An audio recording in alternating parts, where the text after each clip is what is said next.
பாட்டிக்கு 100 வயசு ஆயிடுச்சா? அழகாக நடக்கிறாங்களா? அவங்க வேலையெல்லாம் அவங்களே செஞ்சுக்கிறாங்களா? இப்படி எவ்வளோ ஆச்சரியப்பட்டிருப்போம். ஆனால் நமக்குன்னு வரும்போது என்ன யோசிக்கிறோம்? 100 வயசுலாம் வேணாம்ப்பா, இருக்க வரைக்கும் நிம்மதியாக சந்தோஷமாக இருந்தால் போதும், முக்கியமாக ஹெல்த்தியாக இருக்கணும் அப்படி தானே யோசிக்கிறோம். இதெல்லாம் சாத்தியமா? நிச்சயம் சாத்தியம்.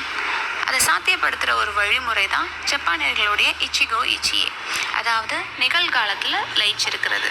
நிகழ்கிற ஒவ்வொரு நொடியும் நம்ம நேசிக்கிறது. கடந்த கால வருத்தங்களை மறந்துட்டு எதிர்கால பயங்களை புறக்கணிச்சிட்டு நிகழ்காலத்தில் மட்டும் வாழ்கிறது.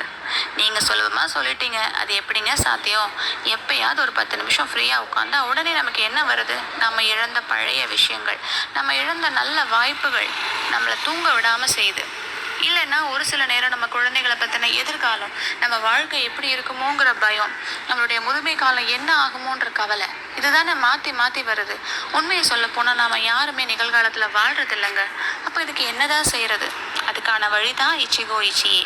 அதாவது இந்த மாதிரி உணர்வுகளால் நீங்கள் அலக்களிக்கப்படும் போது நீங்கள் ஒரு பயிற்சியை மேற்கொள்ளணும்.